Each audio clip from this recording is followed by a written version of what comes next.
Bueno, ¿qué es el deseo? Ves una casa hermosa, o un auto hermoso, o un hombre poderoso, y te gustaría ser dueño de esa casa, ser ese hombre de posición, o conducir ese auto bajo los ojos admirados de la multitud. ¿Y cómo aparece este deseo? Primero, percepción visual. Ver la casa. Vienes mucho más tarde. La visión de la casa, es decir, la atracción visual, la atracción de una línea, la belleza de un automóvil, el color y finalmente, el deseo. Sígame, por favor. Estás trabajando y no yo. Solo hablo y explico. Pero estamos participando juntos en esta cosa.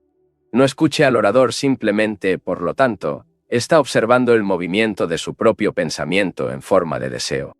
No hay separación entre pensamiento y veror. Es un solo movimiento entre pensamiento y deseo. Tampoco hay separación, como veremos más adelante. Por lo tanto, hay que ver, para percibir, que crea la sensación, y luego viene el contacto. Entonces el deseo de poseer, que continúa esa sensación. Esto es muy simple. Veo a una mujer hermosa o un hombre hermoso. Y hay entonces el placer de ver, y todo el placer requiere continuidad. Así que pienso en este placer.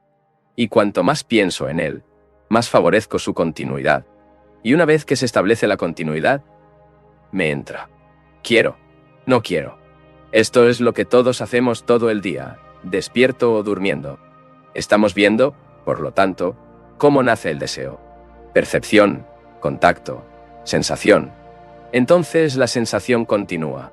Y esta continuidad de la sensación es el deseo. No hay nada misterioso en el deseo.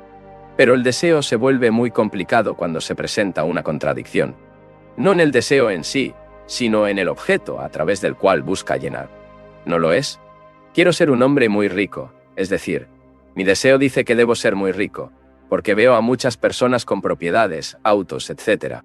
El deseo dice que debo tener posesiones para llenarme. Pero también hay una parte de mí mismo, condicionado por la sociedad, que dice encontrar a Dios, vivir noble, para ser remediado, debe abandonar el deseo. Así presenta contradicción. Es decir, debo adaptarme a los estándares de la sociedad, competir, luchar con mis compañeros, para escalar más alto que ellos, y al mismo tiempo, la sociedad me dice que, para encontrar lo que llama Dios, le debo repeler el deseo. Por un lado, ella me dice que debo ser un saneamiento, un agujero venerable, por supuesto. Y por otro lado, que también debo ser un ciudadano respetado. Y por otro lado, que también debo ser un ciudadano respetable. Quiero decir, competir. Y la competencia significa matar a mis compañeros. No físicamente. Pero todo lo que hace para destruirlo y tomar su posición o superarla. Por lo tanto, hay una contradicción creada por la sociedad. Porque el deseo quiere llenarse de muchas maneras. El deseo busca completar todas las direcciones. Los objetos de llenado son muy atractivos, pero cada objeto contradice al otro. Vivimos para ajustar, luchar, llenarnos y frustrarnos. Esta es nuestra vida. Y encontrar a Dios, a los llamados pueblos religiosos, los santos, los pontífices, los monjes, las monjas, los trabajadores sociales. Todas estas personas consideradas religiosas nos dicen, reprimen el deseo, lo subliman, se identifican con Dios para que el deseo desaparecer. Al ver a una mujer, le devuelve la espalda. No seas sensible a nada, no escuches música, no mires un árbol y, sobre todo, no mires a una mujer. Tal es la vida del hombre mediocre, esclavo de la sociedad. Si no comprende y no suprime el deseo, el hombre nunca estará libre de ajustes o miedo. ¿Sabes qué sucede cuando uno reprime algo? El corazón aburrido. ¿Alguna vez has visto las sanias, las monjas, las personas que escapan de la vida? Son frígidos, sancemonials duros, virtuosos. En su vida de disciplina rígida, son capaces de hablar sin cesar sobre el amor, mientras que hacia arriba están hirviendo con sus deseos nunca llenos y nunca entendidos. Son asesinados por un morteo de la virtud. Lo que estamos diciendo difiere de todo esto. La vida es un desafío y reacción, y reaccionar es responder rápidamente a la belleza. A la belleza de un árbol, al sonido de un instrumento, a una voz que proviene del otro lado del río. Si no hay tal reacción, es porque está muerto. Pero si la reacción es agradable, quieres más. Si es doloroso, quieres escapar. Por lo tanto, cuando reprimimos o sublimamos el deseo, cuando lo identificamos con algo que consideramos extremadamente noble, esta identificación, esta represión, este control, esta negación nos abarca la mente e insensible nuestros corazones. Por lo tanto, se hace muy evidente la necesidad de descubrir, aprender sobre el deseo. No aprendas qué hacer con él, cómo asfixiarlo. Y una de las cosas más deplorables es que en este país ha habido tantos santos que siempre dicen, reprimen su deseo, lo sofocan, lo destruyen. Por esta razón nunca contemplamos un árbol. Por eso, para ti, el amor es el sexo. Acepta la miseria, la pobreza, la ignominia existente aquí, porque está ajustado al patrón establecido por estos santos, que nunca han trascendido su propio condicionamiento. Tenemos que entender el deseo. Comprender algo no es un proceso intelectual o verbal. Para entender una cosa, debe venir con una mente nueva, ardiente y cariñosa. ¿Lo entiendes? Si quiero entenderte, no debo acercarme a ti con mis prejuicios, mis opiniones, con lo que acumulé. Debo encontrarme en un nuevo estado. Y este estado nuevamente requiere una profunda simpatía y afecto. No en un futuro lejano, pero ahora. Porque está ardiendo en los deseos. No solo de riquezas, sino también para ganar el cielo, la dicha. Si no comprende el deseo, el individuo siempre estará en conflicto, frustrado y ansioso. Sabemos cómo viene el deseo, y esto es muy simple. Por lo tanto, debemos verificar qué continúa el deseo. Esta es la pregunta verdaderamente importante. De eso ya lo sabemos. Ves algo hermoso y deseo. Veo algo feo, doloroso. Y me da recuerdos de todo tipo y te trato de mí. Uno puede ver cómo se origina el deseo, pero nunca tratamos de investigar qué continúa. Y lo que, en esta continuidad, genera contradicción. Si no hay contradicción, la batalla entre el bien y el mal, entre el dolor y el placer, entre el relleno y la frustración. Si no hubiera tanta contradicción en el deseo y la continuidad del deseo. Si entendiéramos todo esto, entonces lo habría entonces. Desea un significado totalmente diferente. Se convertiría en una llama viva, una fuerza inspiradora, una fuente de belleza, y nunca sería una cosa temible destruir, sofocar o negar. ¿Y qué continúa el deseo? Estás escuchando la bocina de ese auto, que atascaste, estás haciendo un ruido continuo que no te gusta. Quieres que este ruido cese, pero tu atención está ahí. Y en el momento en que cesa el ruido, sientes un alivio. ¿Qué causó la irritación? Entre ese ruido continuo y el deseo de escuchar al altavoz. ¿Qué causó irritación? El deseo de escuchar, sin ser perturbado. Quiere escuchar al altavoz y ese ruido te irrita, te perturba. Es doloroso y no me gusta. Pero si viera a una mujer hermosa, o un hombre hermoso, o un árbol hermoso, esta percepción despertaría un deseo y desearía ese deseo de continuar. Tenga en cuenta sus propios procesos. No solo estás escuchando al altavoz. El orador no tiene importancia. Lo importante es comprender su propio deseo y ver cómo da lugar al ajuste, la contradicción, la agonía, la desesperación del deseo. Entonces, como ya ves, el deseo continúa debido al pensamiento. Es decir, existe la percepción de una casa. La sensación. Con respecto a esta sensación, la mente piensa y le da continuidad, lo que se convierte en un deseo. Y este deseo que se identifica con el pensamiento, que dice, este deseo soy yo, y quiero tal cosa, tiene la amabilidad de acompañarme a paso. Esto es muy simple y claro. Es el pensamiento que continúa el deseo. Y si comprende todo el mecanismo de pensamiento, tratamos de reprimir el deseo. No importa quién haya recomendado esto. Hacemos algo muy infantil. Tenemos que examinar la cuestión del pensamiento, el proceso de tiempo, el tiempo como duración y existencia del deseo. Porque es el deseo el que constituye un patrón como un recuerdo al que nos ajustamos. Por lo tanto, el ajuste, El deseo, el pensamiento y el tiempo están relacionados entre sí. Si uno no comprende uno de ellos, no puede entender a los demás. Es por eso que comencé la conferencia hablando sobre el ajuste y cómo estamos ajustarnos perennemente. No solo porque tenemos mucho miedo de establecer el desorden en nosotros mismos, sino también por la sociedad que hizo que el desorden fuera algo irrespetuoso. Después del ajuste y el deseo que dice, tengo que adaptarme a este deseo. El tiempo de continuidad. Lo cual se piensa. Y así se ve que estas cosas están relacionadas entre sí. Si no los comprende, no podrá ir demasiado lejos. Pero tenemos que ir mucho más lejos. Debido a que la vida es un movimiento, y para poder seguir este movimiento, necesita energía. Energía que no conoce el ajuste. Energía que no produce conflicto. Energía que no es el producto del pensamiento con toda su resistencia y contradicciones. Energía que no es un esclavo hasta el tiempo, de tiempo que es gradual. Lo conseguiré. Por lo tanto, a menos que la mente comprenda este movimiento de deseo, ajuste, pensamiento y tiempo, nunca puede ir más allá. Solo la mente libre es religiosa. Y solo la mente religiosa resolverá nuestros problemas. Y no políticos, ni líderes, ni dictadores, sin plan político o económico. Solo la mente religiosa que entendió todo este proceso y, por lo tanto, el conflicto puede liberar esa energía que es impecable. Y solo esta energía puede alcanzar lo más alto.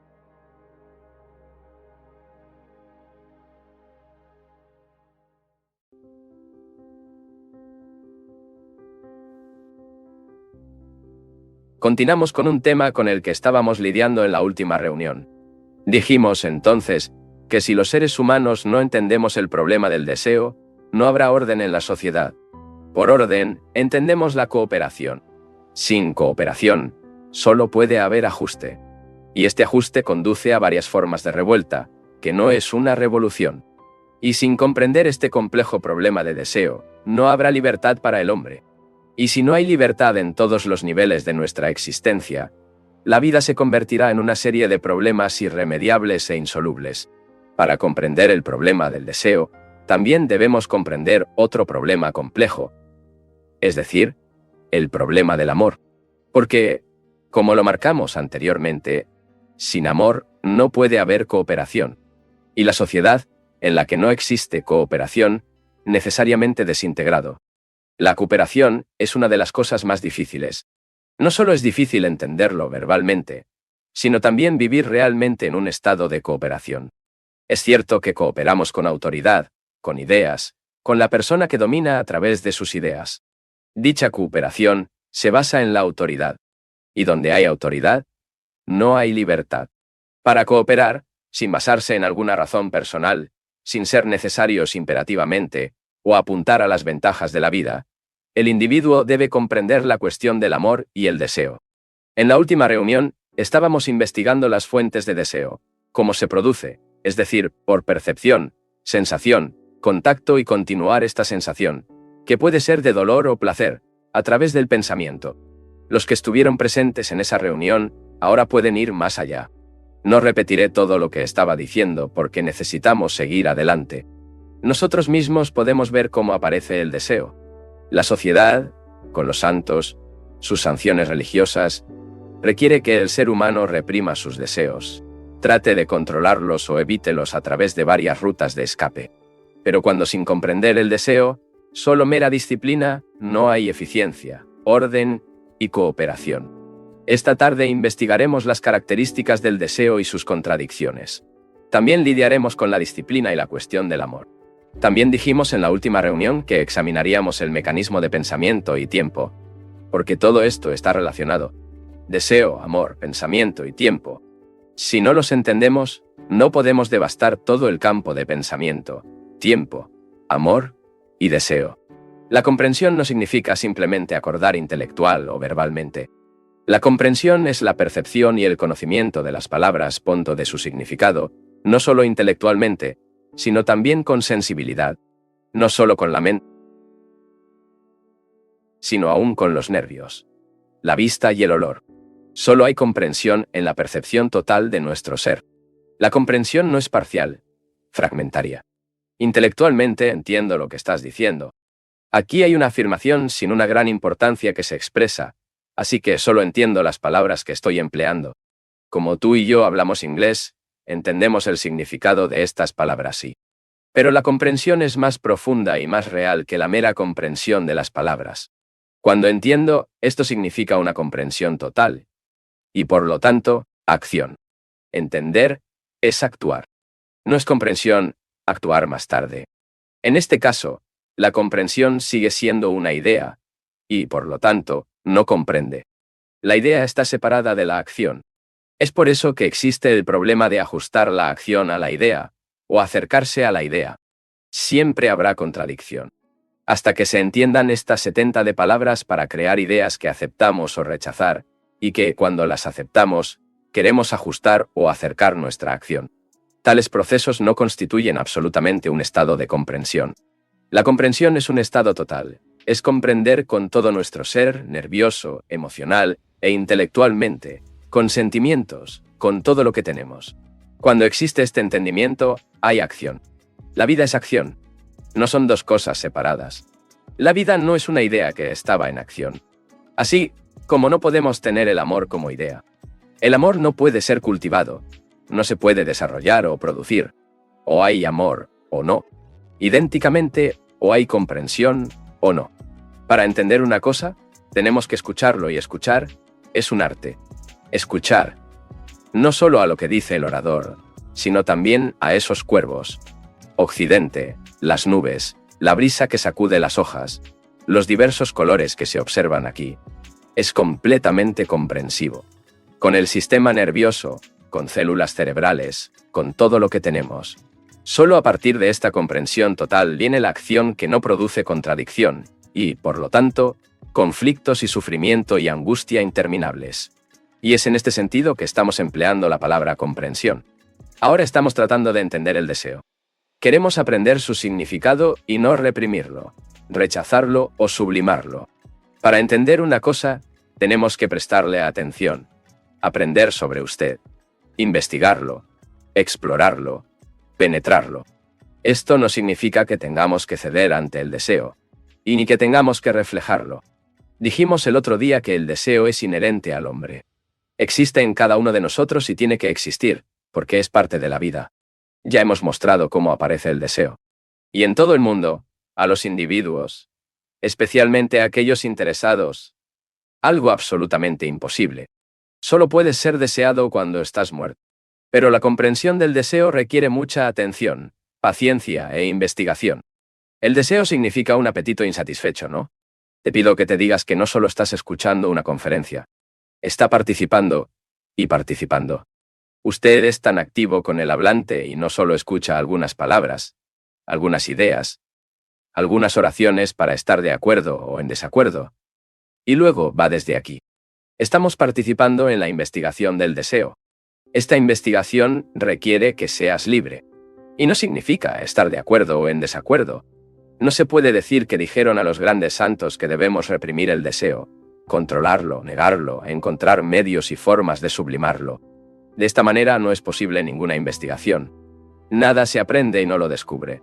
Para averiguarlo, se requiere que estemos libres de tradiciones, cosas que otros dijeron. Pero eso no significa que debamos rendirnos a desear. Por lo tanto, investiguemos y descubramos cuál es el deseo. Con la comprensión del deseo viene la disciplina. No es una disciplina impuesta por nadie, lo cual no es ajustado ni represión. Sin embargo, una disciplina inherente a la comprensión misma del deseo. Como dije, el deseo es apetito, aspiración, un entusiasmo no compuesto. Y cedimos a este entusiasmo, a ese deseo, o lo reprimimos. Porque la sociedad nos dice que debemos reprimirlo. Porque las religiones organizadas preceden a que debemos transmutarlo, etc. En este proceso hay una batalla constante entre el humano que quiere comprender el deseo, o para se encuentra completamente dominado, y la sociedad que ha establecido ciertas normas y religiones organizadas, con sus creencias que nos envían a adaptarnos al estándar respectivo. Esto es lo primero que importa entender. El deseo no es en sí mismo contradictorio. Pero hay contradicción entre los objetos de su relleno. No santo, pero religiosamente. Mentiroso. Su identificación con una determinada sociedad. Pero Lo que nos interesa no es el tipo de vida que un santo lleva hacia adentro. Luego solo nos ajusta al patrón del santo, que consiste en ser esto o aquello. Y, por lo tanto, es relativamente fácil ser santo. Sin embargo, mucho más difícil porque requiere una inteligencia y comprensión extraordinarias, es investigar el deseo y liberarse del conflicto que provocan los objetos del deseo. Comprender el proceso de deseo requiere mucha inteligencia. La inteligencia no es la acumulación de experiencias y conocimientos. La inteligencia es el más alto grado de sensibilidad. Sea sensible a todas las cosas, pájaros, sordidez. Ser totalmente sensible a todo esto significa ser inteligente. Y no podemos ser inteligentes si solo nos encargamos de reprimir o ceder. Solo podemos ser sensibles cuando hay comprensión. Tenemos deseo, que en realidad es una reacción a un apetito. Quiero ser algo y reaccionar. Esta reacción depende de la intensidad de mi sentimiento. Si el sentimiento es intenso e imperativo emoción, el relleno es entonces casi inmediato. Ya sea en el pensamiento o en acto, entonces, les pido atención, porque examinaremos la cuestión del tiempo, el pensamiento y el amor. Y tienes que seguirme paso a paso, pero no como autoridad. Estamos empleando la palabra a seguir para seguir lo que está diciendo. Con respecto a nuestra propia persona, no hay autoridad de ningún tipo. Seguir una autoridad es contrario al estado de sensibilidad. Y la mente religiosa no sigue ninguna autoridad. La mente religiosa es una que está en un estado constante de aprendizaje. Y eso, por lo tanto, es sensible. Y procesar aprender cuando hay autoridad. No importa cuál sea la autoridad. El gobierno, el sacerdote, el gurú o el maestro. La autoridad es siempre un obstáculo para el aprendizaje. La autoridad solo conduce al ajuste bajo presión de miedo. Y la mente, que está atormentada en cualquier nivel, ya no es una mente religiosa. Con respecto a nosotros, no somos autoridad. El deseo, la reacción a una sensación, que continuó con el pensamiento, busca su relleno. Y en varias formas de relleno, siempre hay contradicción.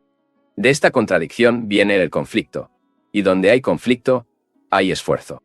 El deseo, por lo tanto, genera el esfuerzo. Si no entendemos su proceso total, ¿qué es el deseo y cómo continúa? ¿Ves cómo viene el deseo? Percepción, visión, contacto, sensación. Pero, ¿qué continúa el deseo? Este es el problema. Fue en este punto que pasamos otro día. No hay duda de que el pensamiento continúa el deseo. Es decir, me gusta cierta cosa y se da un gran placer para contemplar la puesta de sol, o ver una cara hermosa, o un hombre de posición, prestigio, poder, dinero, etcétera, etcétera. Sería eliminado encontrarme en la situación de ese hombre. Pienso en este placer como cualquier otro placer. ¿Sensual, subjetivo u objetivo? Creo. Me gusta tu cara. Tienes una hermosa sonrisa.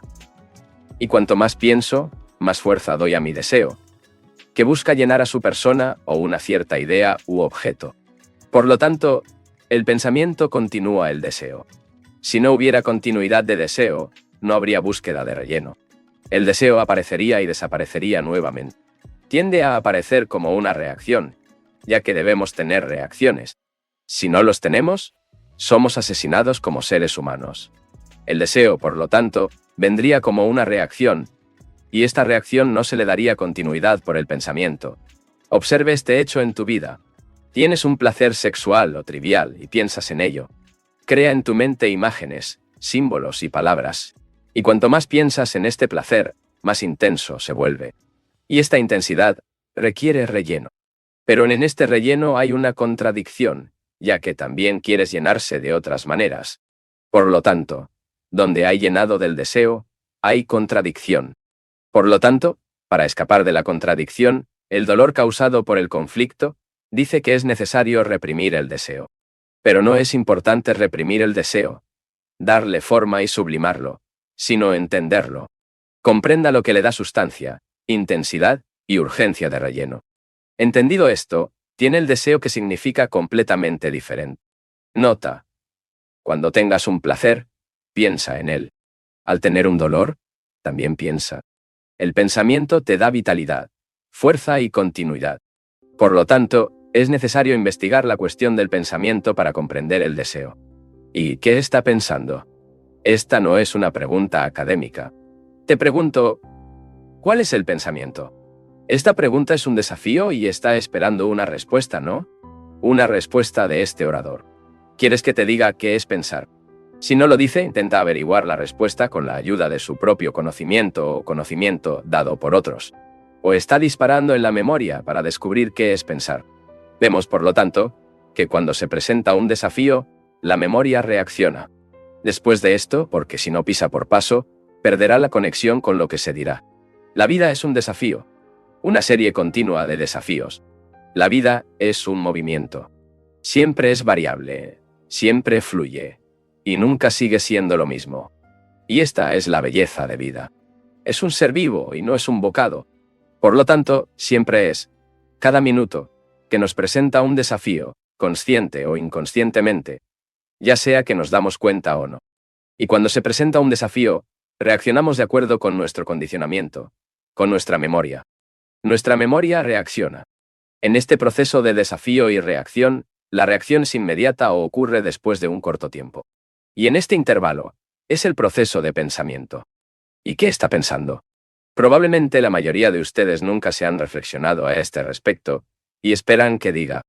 Si digo, estoy de acuerdo o en desacuerdo, o su memoria dice, pero eso no es suficiente, porque es solo una parte de la cosa. El mecanismo de pensamiento debe ser mucho más que eso. Examinándolo. Cuando hay desafío y reacción, si la reacción es inmediata, no hay ningún proceso de pensamiento. Si le pregunta su nombre, responde de inmediato, porque con él está perfectamente familiarizado. Pero si hace una pregunta más complicada, necesita tiempo para responder. Hay un intervalo de tiempo entre el desafío y la reacción. Y en este intervalo la mente está buscando una respuesta, investigando, haciendo, esperando, cuestionando. Este intervalo es lo que llamamos pensar. Y este pensamiento depende de su raza, su familia, conocimiento, memoria, marcas de tiempo, sus experiencias, su dolor y sufrimiento, las innumerables presiones y las agonías de la vida. Es decir, desde tu fondo. Según él, reacciona o responde. Y, por lo tanto, la reacción al desafío siempre es inadecuada. Espero que esto esté claro. Y esta insuficiencia de reacción genera contradicción. Por lo tanto, tenemos que comprender no solo el mecanismo de pensamiento, sino también este depósito de conocimiento acumulado, con el que respondemos a un desafío que siempre es nuevo. Siempre respondemos a lo nuevo con el viejo. Con la tradición hindú, si somos hindú. Con tradiciones cristianas, si somos cristianos. Con nuestro conocimiento, si somos científicos, etc. Esta respuesta nunca es total. Sin embargo, siempre fragmentario. Y por lo tanto, una contradicción, un conflicto, un dolor o un placer que queremos continuar. Y, por lo tanto, más conflicto. Por lo tanto, vivimos en este proceso. Desafío, reacción inadecuada, contradicción, conflicto, dolor o placer. Y el requisito de que el dolor y el placer continúen. Tal es el ciclo de nuestra vida.